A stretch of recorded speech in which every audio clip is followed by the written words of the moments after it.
Hi, it's Melissa McBride. Don't miss the new season of The Walking Dead's Daryl Dixon. Let's go. Action! I think bringing the show to Spain was really cool. Spain has surprised me. It's always fun to create a new bunch of characters around Carol and Daryl, and we've been able to do that with these great Spanish actors. Shooting those water scenes was insane. I've never been a zombie, and I don't think you want to go to your grave having never played a zombie. Today, this boat is going to blow up. I always loved doing motorcycle stuff. Very wah, wah, wah.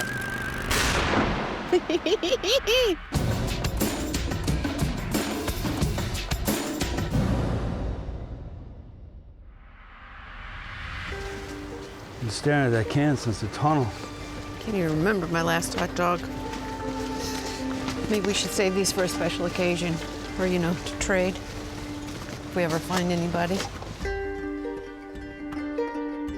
And action! We were very excited to see London after the fall through our lens and through Daryl and Carol's eyes. The story is kind of starting over a little bit. I think it's really interesting to go to different parts of the world and see how different cultures adapt. Mind the squid. Whatever. Everywhere we go, we come up with different names for walkers. We've Los Huecos, and we have Les Affamés in France, and squid was the British one. That was a Jason idea. Oh, squid. Yeah, squid. That's gross and slithery. That'll work. The zombies have all been dormant, and the vines and the growth has sort of overgrown them, and they're all part of this giant thing. And in my head, I'm like, oh, that's the squid. And that was a lot of fun. And that was hard, man. That was our first day of shooting. The first day. It was about 95 degrees. We had 16 people in full suits and prosthetics and background masks. My makeup effects team was magnificent.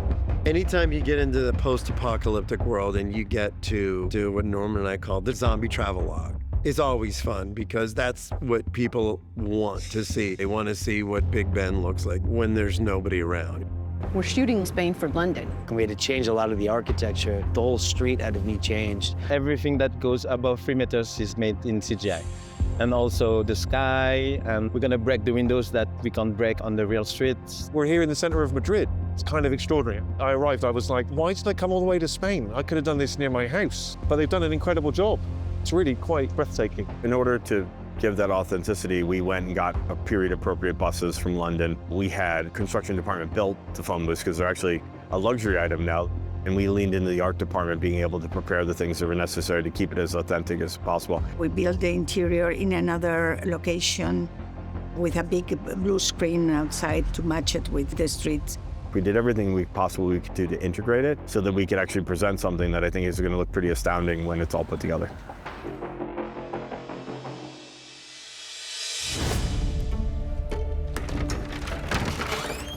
Whoa, hi, hello.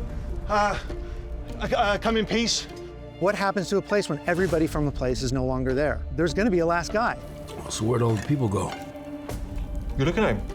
So this became an opportunity, again, to tell a story about a guy who has a different relationship to this apocalyptic world. This is my publicist, by the way. Thanks, Margaret. She's with me everywhere. So, can I get a coffee? Thank you. I'm a big fan of Stephen Merchant. So when we were talking about casting and they were like, this person, and they mentioned him, I was like, oh, please, please, please, please, please. The producers said, Steve, do you want to be in The Walking Dead, Daryl Dixon? I said, I can only give you one episode. They went, we'll kill you off at the end. I went, see you on Monday. To America and Americans. When you're thinking about who Daryl and Carol are as people, what would be an interesting character to throw in the mix, and then suddenly this oddball voice. Have you been to Buckingham Palace? You could sleep in the Queen's bed. Might even see her wandering about. Still looks pretty good for an old squid. Her Majesty of the Mollusks. I don't think the British have handled the apocalypse very well at all. Squid got out of control. Humans too. Stephen had this great blend of vulnerability and humor that we thought lent itself wonderfully to the character and also was a great juxtaposition against Daryl and Carol. He was really good at showing the despair and the isolation that his character is having, and then going really dark in sort of a comedic way, which is really creepy as well. Food, supplies I store for the last trip, which never happened because everybody died.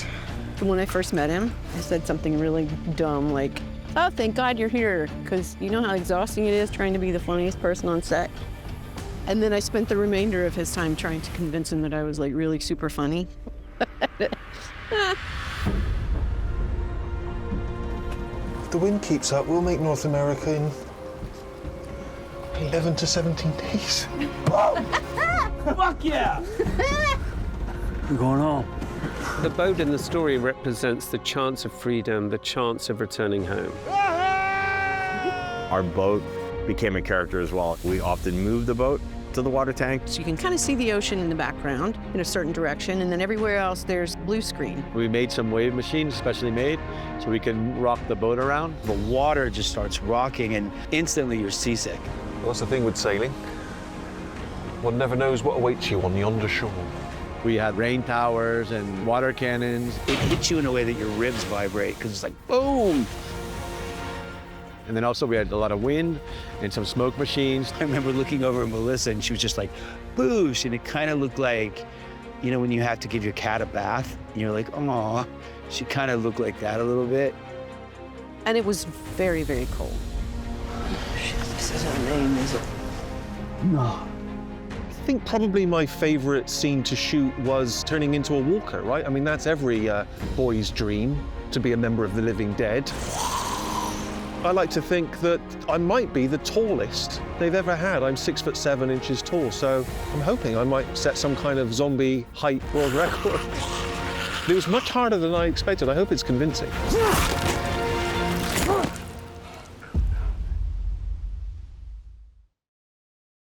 Tell us, friends, how did you come from America? From a boat.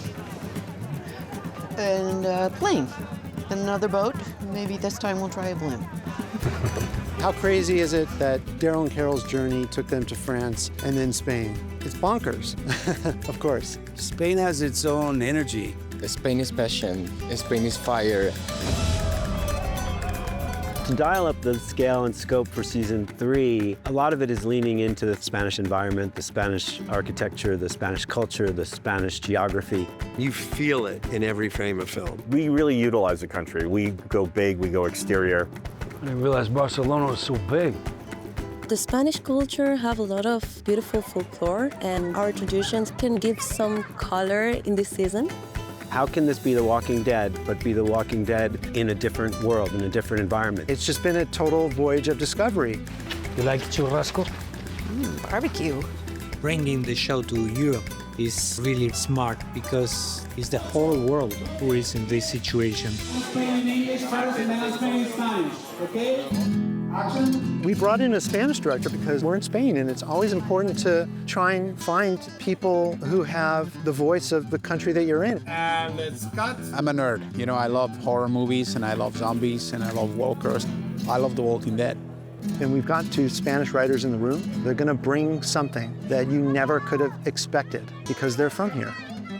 We were talking about colors, about palettes, about finishings, and about the style of the look that we wanted to give in every single region that we cover in Spain. There's so many things about Spain that I really have fallen in love with. The places, the locations that we've gotten to shoot, I love them all, and I can pick a favorite. Sepulveda was one of the first places that we came to, and we fell in love with this town. We felt like in a dark, scary world, this place has a lot of warmth.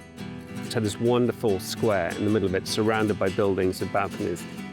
Literally, like you can throw a rock and hit the other side of the little town square. Yo creo que sí que tiene un encanto para los fans, sobre todo los no españoles o no sudeuropeos, les transportará a otro tiempo. She needs help. She's hurt real bad. Gustavo, déjales pasar. One of the things that we really were excited about was the idea of investigating how our show could echo spaghetti westerns. We did watch Once Upon a Time in the West before we came here and looked for opportunities to tip our hat. It just seemed fitting for a new flavor to give the series. There's Pat, this cowgirl who has got real chutzpah and attitude. I think this season it's also a return to the old ways. The tone of the episodes and the tone of the action is very Western. It's a lot about the silences and the looks, and it's really visual. David and Jason wrote classic Western scenario where the strangers enter the town carrying weapons and then they're held at gunpoint. There's a world that's already in motion, and they kind of turn that world upside down. Baja el arma, amigo. He says to put it down. Them first. It's a town that's embattled, that has secrets, that has dangers, that seems one thing but is kind of another thing, and they get sucked into that story. I'm shooting a lot more low, wide angles, which is very typical of spaghetti westerns, playing this kind of Spanish Western vibe to everything that we do. Welcome to Solat del Mar. Estás loco. No sabes, ¿no? Por ti. Por mí. We really wanted to explore this season the idea of love in the apocalypse. Para que siempre puedas encontrarme. Gracias. There's the Justina and Roberto love story, which is almost a Romeo and Juliet forbidden love story. Man, I don't get it. What's so bad about this place? They won't let us be together.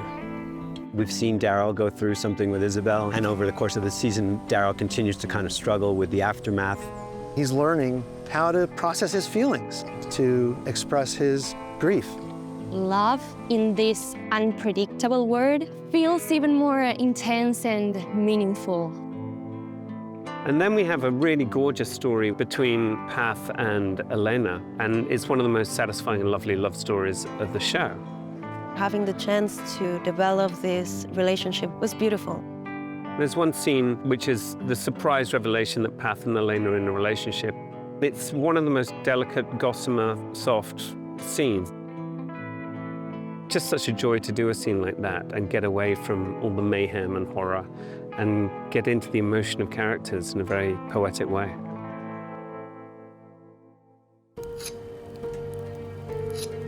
Paz and Daryl are kind of kindred spirits in that they both feel like they blew it. Bad dreams? Rainbows and puppies.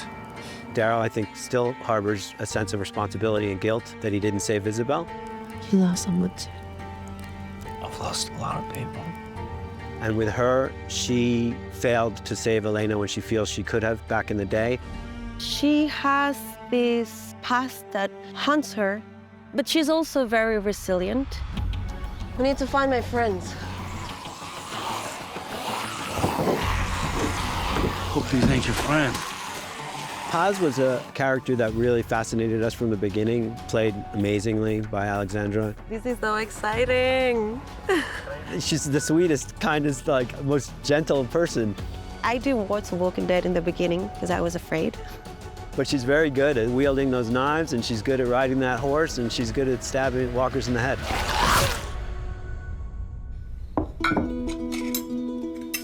Wow. Must be in my room. Why? Like you're having company at a woman post. But you are the company. The most amazing love story of the show is between Antonio and Carol. You really have been so generous. And you saved my son's life. Antonio is emotionally wounded, and Carol is able to look at him in a different way. Coming out of the tunnel and having that experience with Sophia, I think she is open to something different. She's wounded, as my character is. They start to wake up feelings that they forgot they had. The shower scene was really cute. And that was fun to shoot, and he's awfully brave because that water was very cold. Oh, God.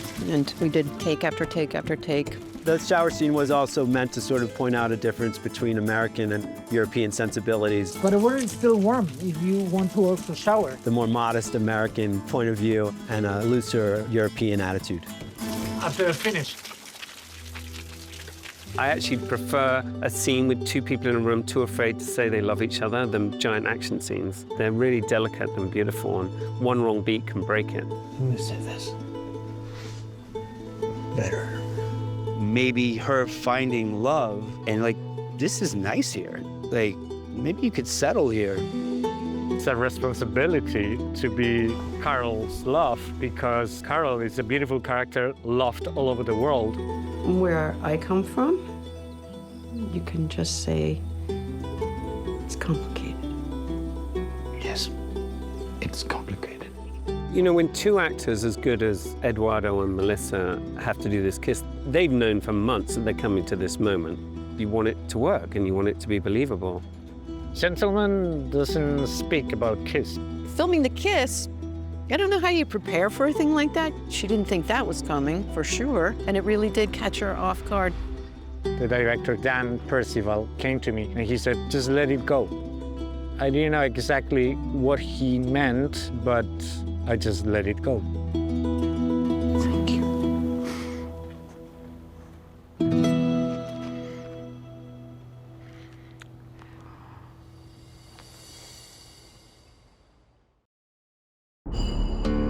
Time for the dance. In this square right here behind me, we shot this amazing festival scene, the burning of the Niño and the cabezudos and this banquet, and we had Galician dancing and Galician music. For me, that was just very exciting and so full of culture and history, and it was a beautiful thing. But it also was a way of finding the ways in which people try to hold on to things that are beautiful, even in an apocalypse. Your town is beautiful. Thank you. But some of your traditions are a bit surprising. The most important thing about La Ofrenda and all the festivities and the Feria here is it feels real. We really spent time with the actors working out with them what their back history was, what they love, what they hate about living here. And this is what Daryl and Carol observe. They observe a community that is functioning, that is working, but that has this terrible penalty clause to their safety. Once a year, they visit the northern villages, bringing gifts, offering protection. They say the Alliance keeps us safe. This town is making this deal with the devil. Again, another classic Western premise.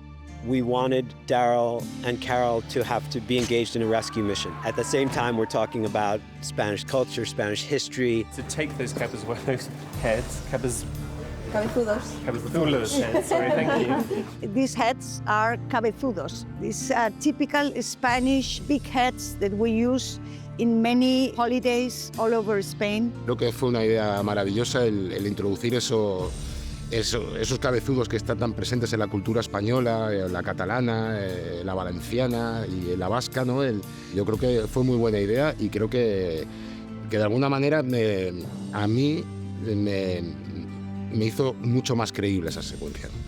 We have the whole cast here, we have a big set, we have animals, children playing, and you have the location, which is insane. All the ingredients are here. It's a good energy. It's a good, fun energy. A lot of the times it does feel like a little party, a big little party. ¡Que gane el mejor!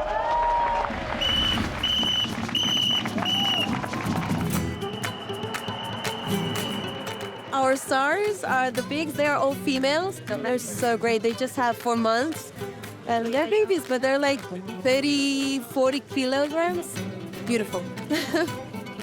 Coming. It's like grease lightning. Pig arrives. First pig. We're going to do a pig race. Dan Percival is going to shoot the best pig race that was ever shot.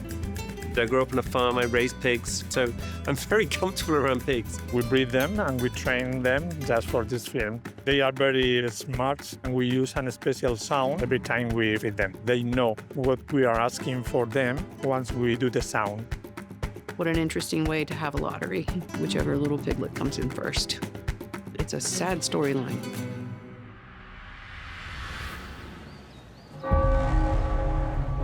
Solaz. He's under attack. The Primitivos in this world is kind of a dark force that we introduced. And so we really thought, what would be great if there was this kind of dark, nihilistic horde that was out there just wreaking havoc, and they're just kind of hell-bent on tearing the world apart, like a storm of locusts. They're dressed in animal skins and they have horns, and Daryl thinks it's an animal in the woods when he first sees them, and then realizes there's a bunch of them and they're not animals. It took quite a while to come up with a look that felt real and that was scary, and that felt like a specific thing for our show. Their look, their weapons, their masks, they're amazing, and they did a really good job with this. Hey, hello. This is a town being attacked by a force that you don't understand. And that's a very constant theme in Westerns. When you read it on the page, you're like, oh, that's interesting. When you actually have to go do it and do it in a way that's really, really delivers for the audience and is incredibly safe at the same time, it's quite a process. Okay, ready, and 3, 2, 1, action! We had a lot of action, very big battles. We needed to build this gate. It's a real challenge to shoot in a real town. We kind of took over the main square during the night with our battles, fire, walkers, and all kind of adventures. And we had to, like vampires, put everything away so the normal life will happen again in the morning. Today I got really excited because we have like 60 stunt people, a car crashing through a gate, we have Primitivos fighting everywhere, Daryl and Carol also making their way through the gate, and zombies as well. Las peleas o las escenas de batalla son siempre muy bonitas, pero muy complicadas de realizar. Todas necesitan un ensayo previo, unas coreografías. I learned new moves all the time. I had to use the whip. I had to throw knives. It was really, really fun. We're always getting bigger and bigger and bigger, and it's always better. This is like the longest action sequence I can remember, and it seemed like the filming for that went on and on and on. This part of the village, that part of the village, in the square in the village, Primitivos, people on fire, walkers on fire.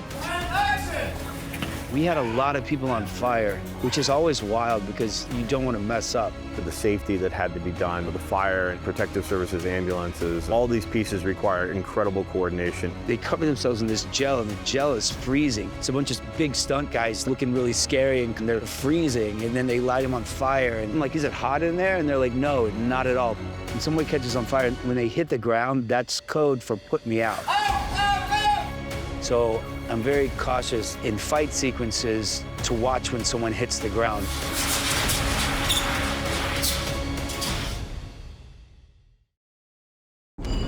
We should be leaving. Where's that convoy go next? Barcelona, probably.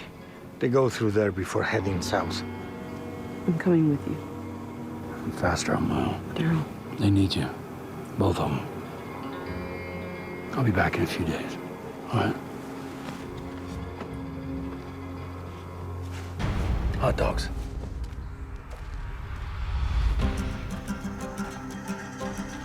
The location itself is amazing to see, this town that was destroyed during the Civil War in Spain. It's visually kind of stunning. No, es un sitio con un espíritu, con una magia especial. Back up. The episode where they go to Belchite and they meet the Limbos, who are the lepers. It's the truest Western block that we have. We did get to create a whole leper colony, which was really, really different. We started on that look very early. We did a whole bunch of designs, a whole bunch of sculptures, a lot of really cool stuff.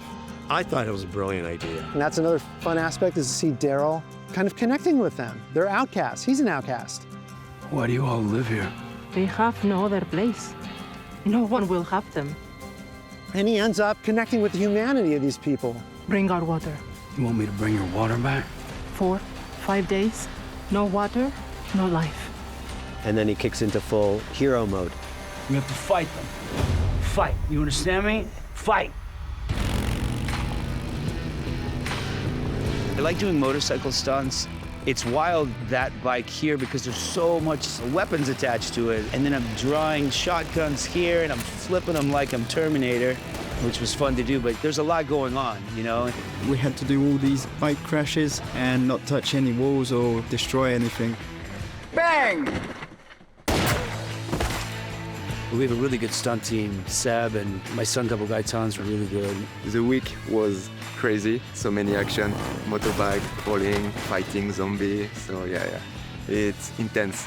When I was having conversations about the action with Norman, he knows the show like nobody else knows the show. He's been very supportive, and he comes to the locations like, oh, this is so great, let me use this, let me use that. Why don't I just slowly pull it up to my face? Yeah. Right? And go. There are these churches in the town. They're really beautiful. The ceilings are bombed out, and they're sort of relics. They're like skeletons. And so we just immediately started to see a confrontation between Daryl and one of these characters in front of one of these churches. What would a standoff look like in our version of a modern-day Western?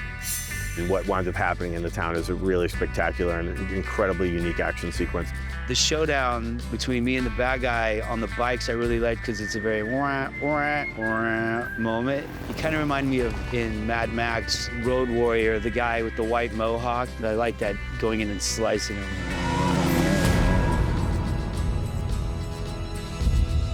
And then all the little faces coming out like, ding dong, the witch is dead, the wicked witch, you know, which I liked.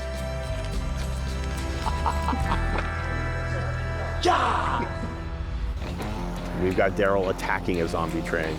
I don't think you can have anything more Western than a train heist. I really liked that whole sequence with the walkers pulling the train and the guy playing guitar, singing an old Spanish song and on the horse, and they're following him.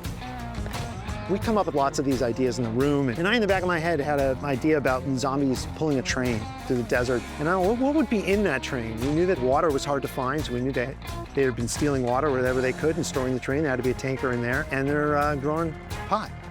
So they're all stoned. They're the bandit bad guys having, I guess, a good time in the desert. I thought, A, that's awesome, and B, I don't know if we can do that. It was one of the best, most exciting sequences we've done.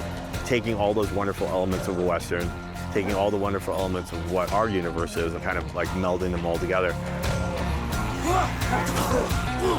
It required an incredible amount of work. We got an actual real old train. We had to find tracks in the desert that we could get it to, that we could get walkers on, that we could safely have actors. We found this location, which was next to Zaragoza, and it just looked amazing in between these rocky walls. And we managed to bring a train over there and shoot everything for real. When you land, really go down, and then you go back up, and like this.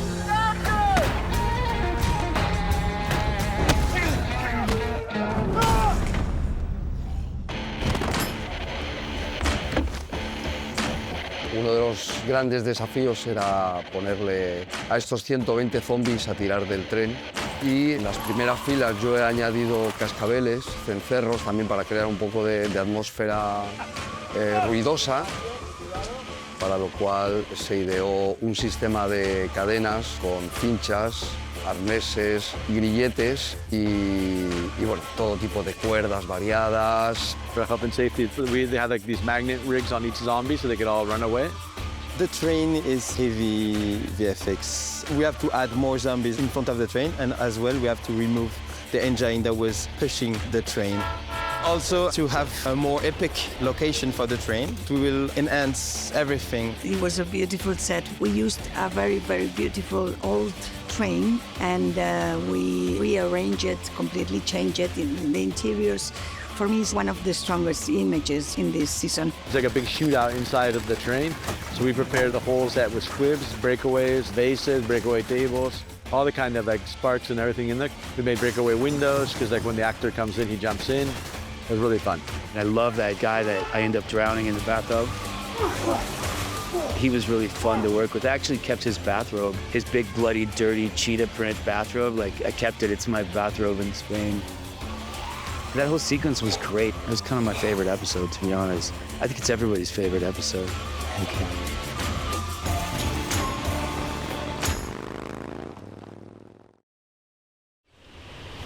Look, I get it. I went away a whole bunch of times. Why? Different reasons. Daryl this year starts experiencing flashbacks. He's trying to figure them out like we're trying to figure them out. And what happened in his childhood is he came from a very abusive home. David and Jason created this lovely backstory where you see how he was always in fight or flight mode with his brother protecting him, and why that relationship is so important. But the way you'll see it is in flashed moments that become more and more of a complete narrative for the viewer. The survival skill that he learned was run away and don't come back. And it kept him alive all this time in this world. That instinct doesn't go away. 3, 2, 1, action! It's always a difficult thing to create a young version of a key character, like Norman Reedus. But this kid we found's amazing. It's very natural. It's not really an actor. They're just somebody who can be in the moment with you, play with you. The only involvement I had with casting the flashback young Daryl stuff was that I sent them baby pictures of myself. Daryl's trying to reckon with that idea that I've been running and fighting since I was little, and am I ever going to stop? There ain't no way to live.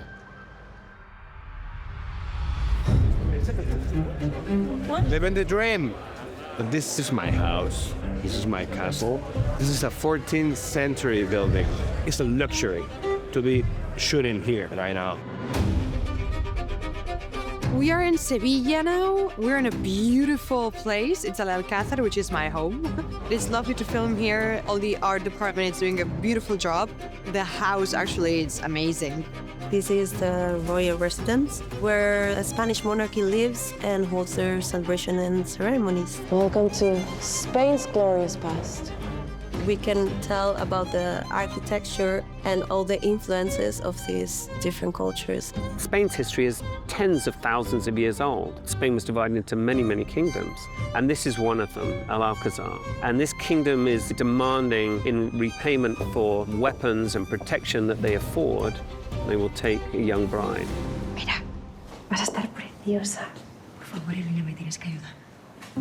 Yo en esta serie tengo muchísimos vestuarios favoritos. Para mí hay uno que es favorito por la cantidad de trabajo y la preciosidad que es. Pero bueno, este vestido que tenemos aquí detrás, que seguimos trabajando en él porque está todo bordado a mano, llevamos 2 meses bordando a mano este vestido, me parece una preciosidad, una joya y un canto a la vida porque es la propia primavera. Se han teñido se ha hecho un diseño muy clásico de época, pero que a la vez le hemos querido dar mucha frescura, dándole un poco de color a todo lo que son las puntillas, tiñendo los botones y dándole todo un bordado muchísimo más fresco y primaveral. Candela es un ser de luz, es una niña maravillosa, además es guapísima, con lo cual es un placer que ella lo lleve y me encanta. Y bueno, A lot of things are happening today, actually. A lot of things. You want me to tell you? We're having dinner, like a big party. We have a theater, fire, fights, cutting throats, kings, queens, zombie puppets, very special ones. Love and death. Love and death. We did this Eat the Rich episode where the king and the queen, who are sort of living in their high life, doing this thing with walkers to their amusement, and to watch all of them come alive and just destroy them, it's fucking awesome. It's always fun to lean into the culture, make sure that the zombies stay in character, but put them into scenarios that are strange and that haven't been done before. For the first time when I read it and I saw a marionette show of walkers is entertaining a group of nobles, oh my God, what's that going to be? What's it going to look like? How are we going to achieve it? We spent weeks and weeks and weeks testing, planning, working out what the narrative of the show was going to be, how we could move the zombies. We used stunt dancers to do it. And obviously you have to build the stage and you have to build it in a way you can suspend the walkers. It was quite an undertaking. We built it all first in studio in Madrid, and then we transported the whole thing down to Sevilla to do it. It's all hand-painted by wonderful artists. We have a very short time to build it on the location because it's a palace. So we did a hero test with all the walkers and all the marionettes. Having those zombies have a theatrical vibe to them and a look to them. The costumes were really, really important. The Spanish costume team was fantastic. The makeup on them looked really good.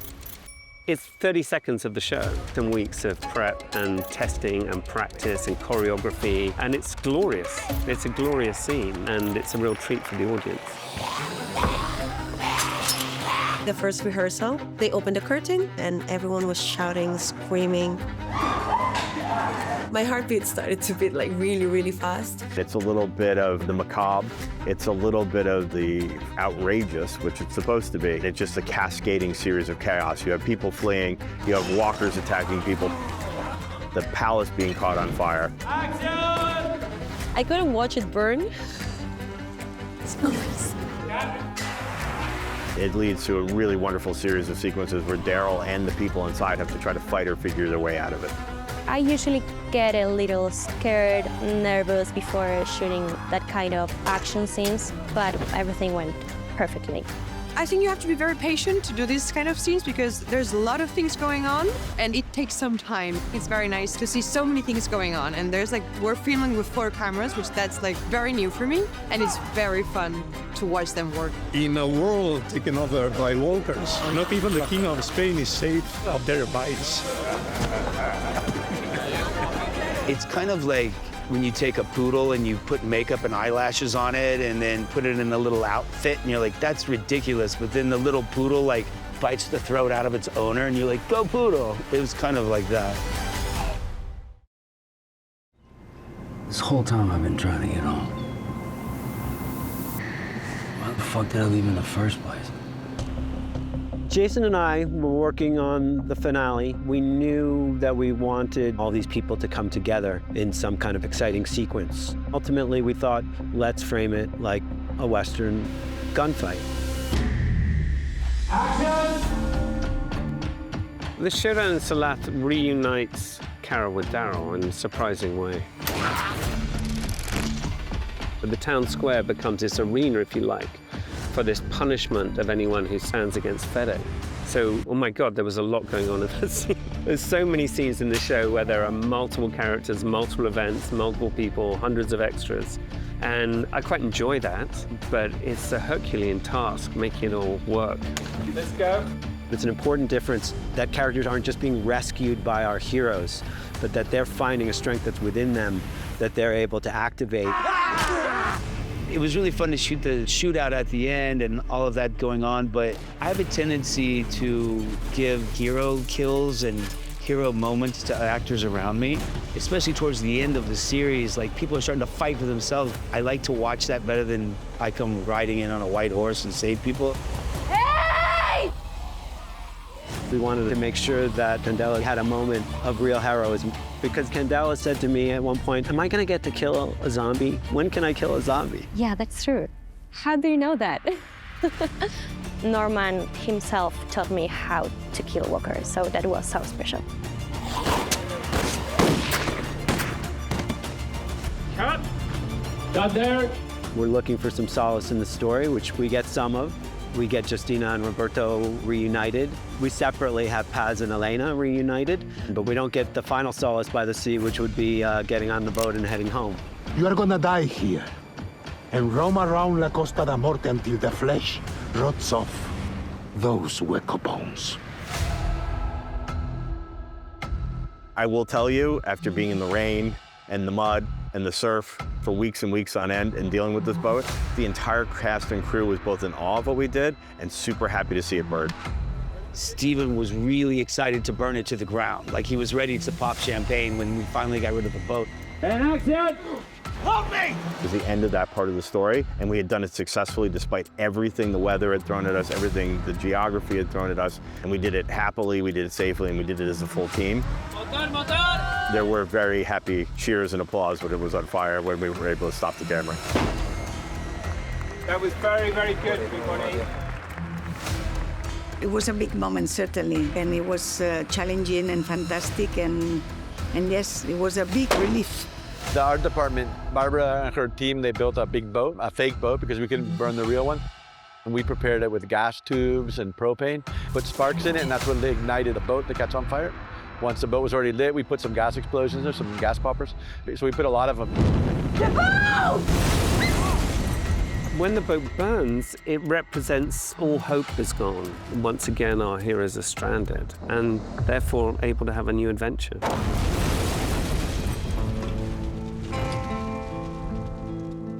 Cadron was a character that we all fell in love with in France. And we wanted to find an organic way that he could reappear. And we figured one out. The best case scenario that when you're writing something, your expectations for the journey of that character start to change because they give you so much opportunity and allow you to tell so many kinds of stories. You don't want to stop writing for them. It's going to be really great. The whole point of everything was to try to get home, and the means for getting home has been destroyed. Carol has a little bit more comfort because she's found a connection that he's lost. He found it to some extent with Isabel. So for Daryl, it's a very fraught ending in that way. I think it's nice to watch her have that. It's something that maybe I could have had with Isabel if I had more time, you know what I mean? Part of being in France and part of being in Spain is there's things worth fighting for. Why do all this and take so much risk just for us? You and Roberto, I want you to have that chance. When you finish a show, you never remember the middle. You always remember the first and last day because you remember the boat, or you remember the burning. You remember the day we basically almost burnt down Sepulveda. You never forget these things, right? And I think this show is so full of those like landmarks and those milestones. For a crew, it becomes one of those things that you walk away from immensely proud of what they were able to pull off. I think that's what I take from the season. Maybe it's safe to finally go home and stay.